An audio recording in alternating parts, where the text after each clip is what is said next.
বন্ধুরা, মেলায় এসে যদি এই আনারস মাখাটা না খাই আমার কিন্তু মাথায় সত্যি কাজ করে না।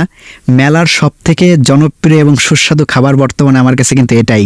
আর এটা এত ভালো লাগে যে আমি বাড়িতে আনারস মাখা খাই না, মানে আনারস খাই না, কিন্তু মেলায় এসে যদি এটা না খেতে পারি আমার মাথায় সত্যি কাজ করে না। এটা নেশার মতন হয়ে গেছে। তো এই কাসুন্দ দিয়ে তেঁতুল দিয়ে এই কাকা যে মাখিয়ে দেবে আনারসটা, সত্যি এর স্বাদ একদম অতুলনীয়। তোমরা যদি কখনো খেয়ে থাকো তাহলে অবশ্যই বুঝতে পারছো যে আসলে স্বাদটা কেমন। তো কদমবাড়ি ছিল আজকে দোল পূর্ণিমার মেলা, আর সেই মেলায় চলে এলাম। তো আজকে এই আনারস মাখাটা খাবো। আমরা একটা আনারস চুজ করছি, সেটাই কাকা কেটে দিচ্ছে আমাদের। আর না জানি সত্যি একদম মাখানোর পরে স্বাদটা কেমন হবে, অতুলনীয় একদম। আমার বর্তমান সময়ে সব থেকে এই গরমের সিজনে ফেভারিট একটা খাবার। আমি যদি কোথাও গিয়ে দেখি এটা বিক্রি করতে আসছে, আমি সাথে সাথে এটা নিয়ে নিই।